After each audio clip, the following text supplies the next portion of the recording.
Think of sailing into the unknown, navigating uncharted waters with nothing but a courageous heart and a well-built ship.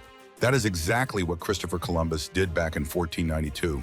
Although very few people appreciate the fact that he had an ancient powerhouse to thank for his successful journey of discovery in the New World. Hemp.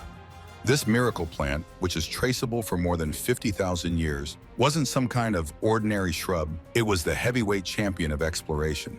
This ancient plant, however, has often been shrouded in mystery and villainized in popular culture. What if we could flip that around and truly understand what hemp has to offer? Join us as we trace the fantastic journey of this adaptable plant. How does this one ancient yet demonized plant that feels like everyone has an opinion on get transformed? Was the New World found without hemp? Let us find this thought-provoking question out, shall we? Part 1. Growth. The journey of hemp initiates from the soil, where this incredible plant exudes its robustness and adaptability. Unlike many industrial crops that require specific conditions and chemical intervention, hemp grows under various types of soil without the utilization of pesticides or toxic fertilizers. This is an eco-crop that has a very rapid growth rate and consumes minimal amounts of water, while it plays a vital role in soil health maintenance due to toxin absorption and the replenishment of necessary nutrients. Farmers can plant hemp seeds in early spring. After about 140 days, these incredible plants reach maturity, defacing the landscape with their height. Depending on the variety, hemp usually falls between 6 to 18 feet high and thus presents a scene in the fields where it is grown. Hemp is also considered a hyperaccumulator since it extracts toxins out of poisoned ground. This characteristic cleans the land and thus makes it more friendly for other organisms, increasing biodiversity.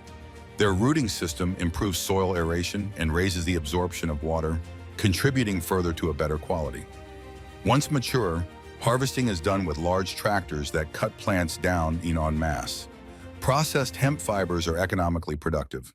When bought in bulk, they can be as cheap as a few dollars per pound. This contrasts with cotton, which is less than $1 per pound in 2025. Fun fact: hemp requires 2,123 liters of water per kilogram, while for cotton that is 10,000 liters. After the hemp plants are harvested, they undergo a crucial step: drying. This process is essential for reducing moisture content, which helps prevent mold and ensures that the seeds remain viable for future planting. Imagine vast fields of hemp swaying gently in the breeze, their golden hues shimmering under the sun. Once harvested, these plants are carefully dried to preserve their quality. Once the plants are fully dried, it's time for the seeds to be extracted. This is where specialized machinery comes into play. The seeds are dehulled using machines that apply friction to separate the outer hull from the seed itself. This process is fascinating. By removing the hull, we enhance the digestibility of the seeds, making them not only nutritious, but also easier to use in various food products. But we're not done yet. After dehulling, the seeds need to be cleaned to ensure purity. This is done using air separators and screens that sift through the seeds, removing any debris or impurities. Think of a gentle breeze blowing through a field of seeds, sifting out only the best for further processing. The result? Pure, high-quality hemp seeds ready for consumption or planting. After the harvest comes what I find to be an amazing journey called redding. The critical steps to take raw plants and turn them into tough but malleable fibers. All of this is dependent on an incredible job by microbes that degrade pectin, otherwise known as parts of the plant's fibers, preparing the actual development of quality textile fibers. Redding is based on the development of fibers from raw plants that will be strong yet yielding for many different uses. There are two major processes of redding: dry redding and wet redding, each different in properties and advantages. Dry redding. In dry redding, harvested stalks are spread out in open fields, allowing nature to take its course. Under such conditions, bacteria and fungi do their magic of degrading the pectin over time. It is cheaper and requires less labor. Thus, this process has become a popular means among many growers. While this type of fiber processing may be done economically, it generally yields lower quality fibers when compared to wet processed ones. Wet redding. On the contrary, wet redding involves submerging the stalks in water tanks. It speeds the process and results in finer and better quality fibers. Water can degrade the plant material at a faster rate and quite uniformly, hence providing fibers that spin well into yarn. Though wetting may require more resources and care than dry, the higher quality of the produced fibers will sometimes make it well worth the extra effort. When the stalks have gone through the retting process, it's time to turn them into workable fibers. There are a number of steps in this stage that will be discussed.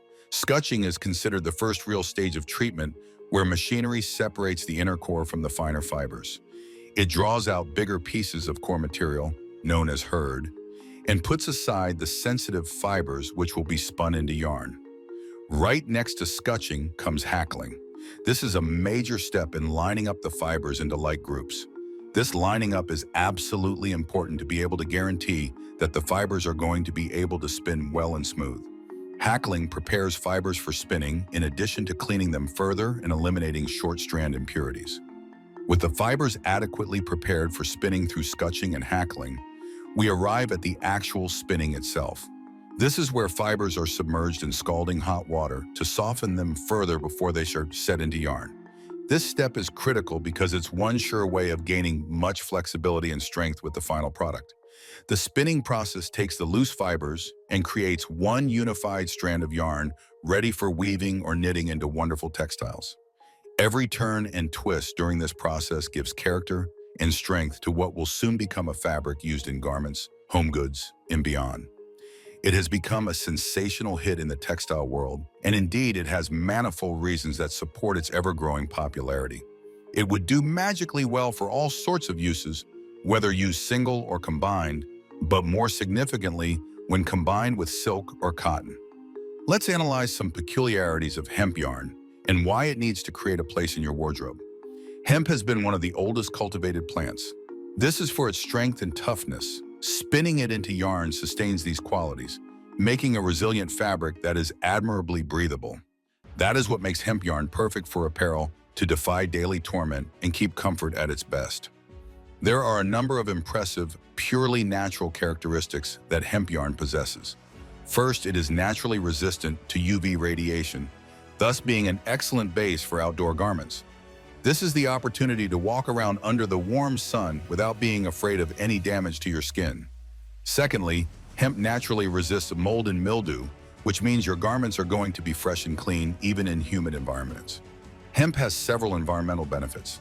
Unlike cotton, which uses huge amounts of pesticides and water, hemp is pest resistant and to a great extent prevents deforestation.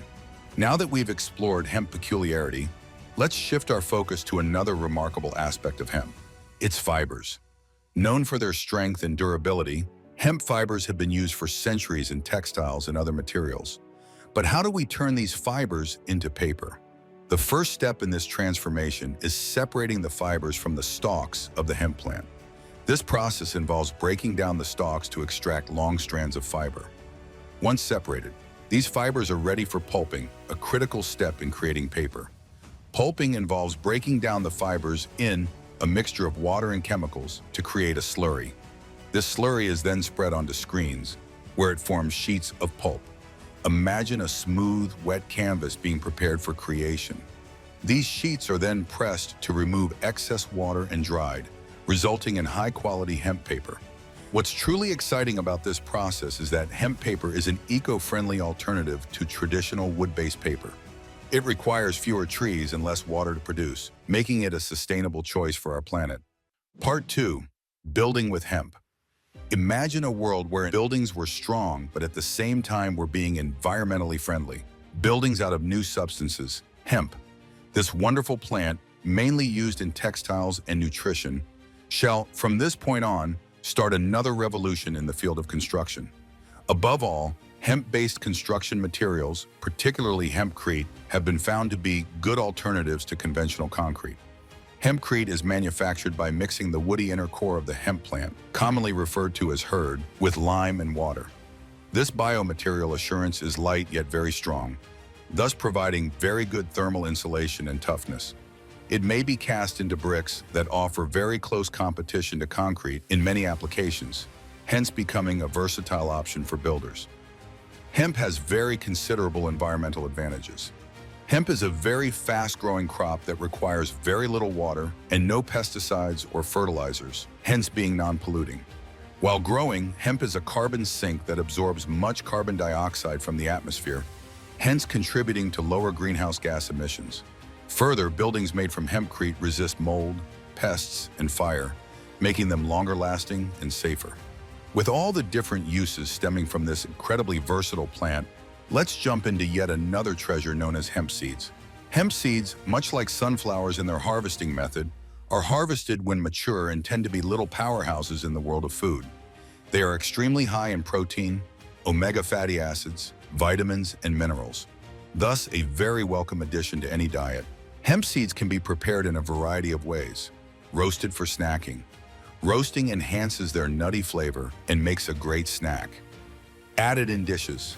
They can be sprinkled on salads, blended into smoothies, and integrated into baked goods to add that extra crunch. Adding hemp seeds to any meal will not just enrich one with more nutrition, but also support sustainable agriculture. Recall our discussion about Christopher Columbus. The highly versatile plant of hemp greatly influenced his voyages to the New World in 1492. Columbus fitted his ships with the strong fibers of hemp for their sails and ropes, which were important in maintaining the integrity and workability of these vessels. Besides that, hemp was utilized in caulking, putting seals in the seams of these vessels so they would not leak in very long voyages in the ocean.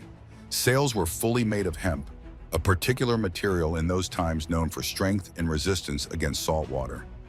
This was considered ideal to use in sailing vessels out in the openness of the ocean. Most of the ropes used in rigging and controlling the sails were of hemp, again showing the very useful commodity in the making and control of ships. Hemp seeds were also stored on board, being one of the most valuable sources of nutrition during long voyages of mariners. These seeds contained important proteins and were able to assist in cultivating hemp in new discoveries for further promotional action regarding agricultural aspects in the Americas. Moreover, since hemp required only rainwater to develop properly, it did not require any assistance from chemical fertilizers, making the plant eco-friendly. Could the New World be discovered without hemp? Since the assistance of this plant was extensive in exploration, it is a food for thought question. In case of no hemp, Columbus's vessels were devoid of materials for construction and action. Strong and reliable hemp sails and ropes were crucial in exploring untaken waters, and its seeds were real sustenance for long voyage survival. Next time you go shopping for clothes or do some building, remember hemp products. Maybe your next favorite shirt will be made from this great plant. If you enjoyed the video, please like and subscribe. Then join us next time as we travel 4,000 years back through a brief history of pasta